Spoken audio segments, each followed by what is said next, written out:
Hello everyone, Immunology Explained here, and today I'm bringing you a video which will cover the basics of blood typing.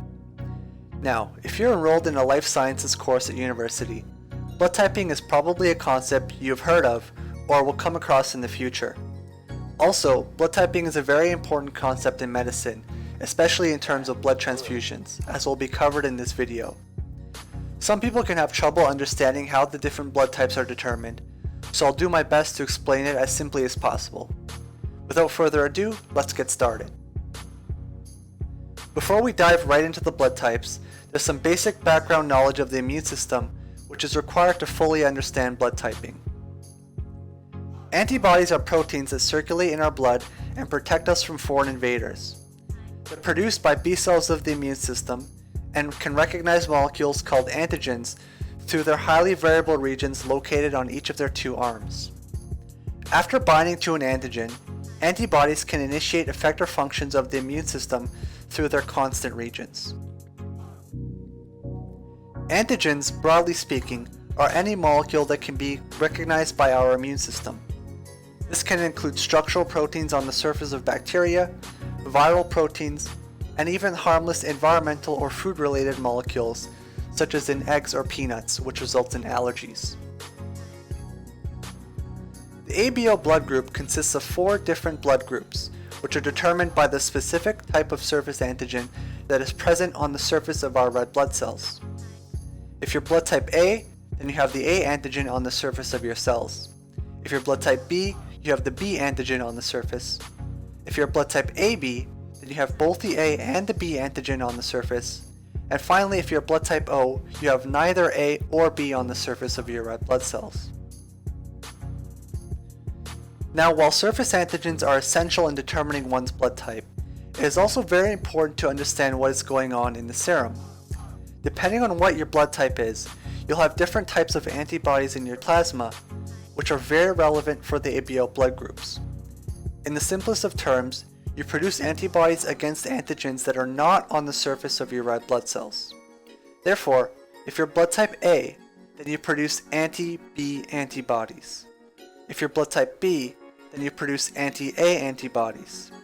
If you're blood type AB, then you produce no antibodies.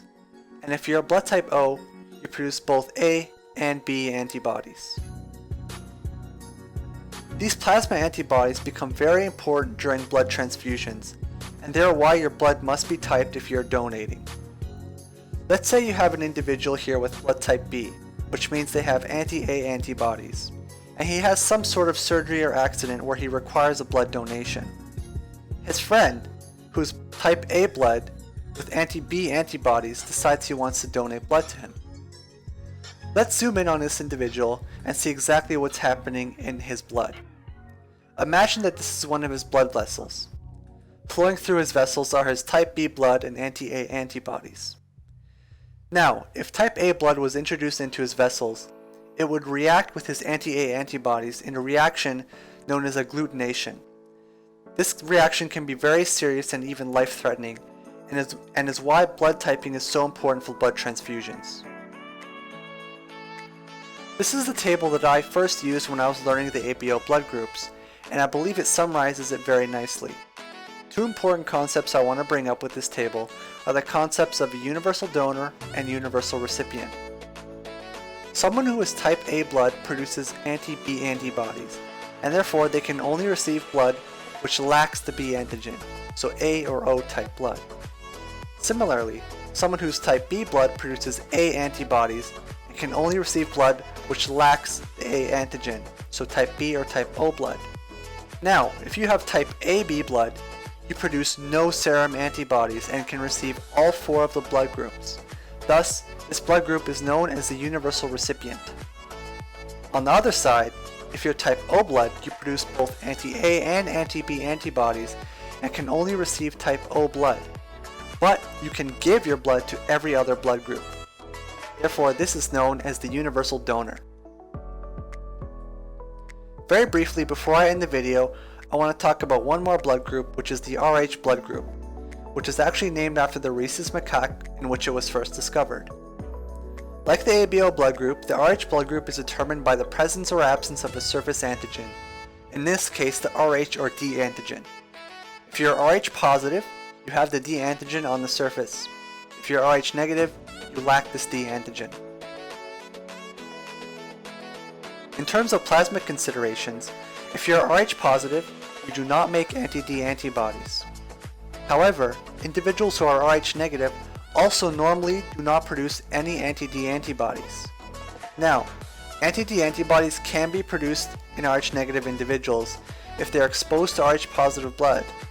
This can happen due to a blood transfusion with Rh positive blood, through contact with contaminated surgical equipment, or during pregnancy. One scenario related to pregnancy which I want to quickly describe is erythroblastosis fetalis. This is a unique scenario that can arise when there's an Rh positive father and an Rh negative mother. Due to its dominant inheritance pattern, the offspring of these two individuals will retain the D antigen and be Rh positive like the father, and this can be problematic for future pregnancies. What can happen is that during the first pregnancy, the mother and fetal blood normally do not initially come in contact due to the placental barrier. However, during late pregnancy and especially during labor, there can be tearing of the endometrial lining and the placenta, which can mix the mother and fetal blood, exposing her immune system to the D antigen and resulting in the production of anti-D antibodies. In future pregnancies, if the fetus is again Rh positive, these D antibodies can cross the placental barrier and attack the blood cells in the fetus, which can be fatal. Luckily, with modern medicine, there are several treatments available for this condition, as well as methods of monitoring. To summarize, here's another table which combines the ABO blood group and the Rh blood group. Again, ABO status is determined by the presence of A and B antigens on the surface of your red blood cells, and the positive or negative symbol refers to the presence or the absence of the D or Rh antigen. This concludes my video. I hope you found it helpful. If you learned something about blood typing, please consider leaving a like. Until next time.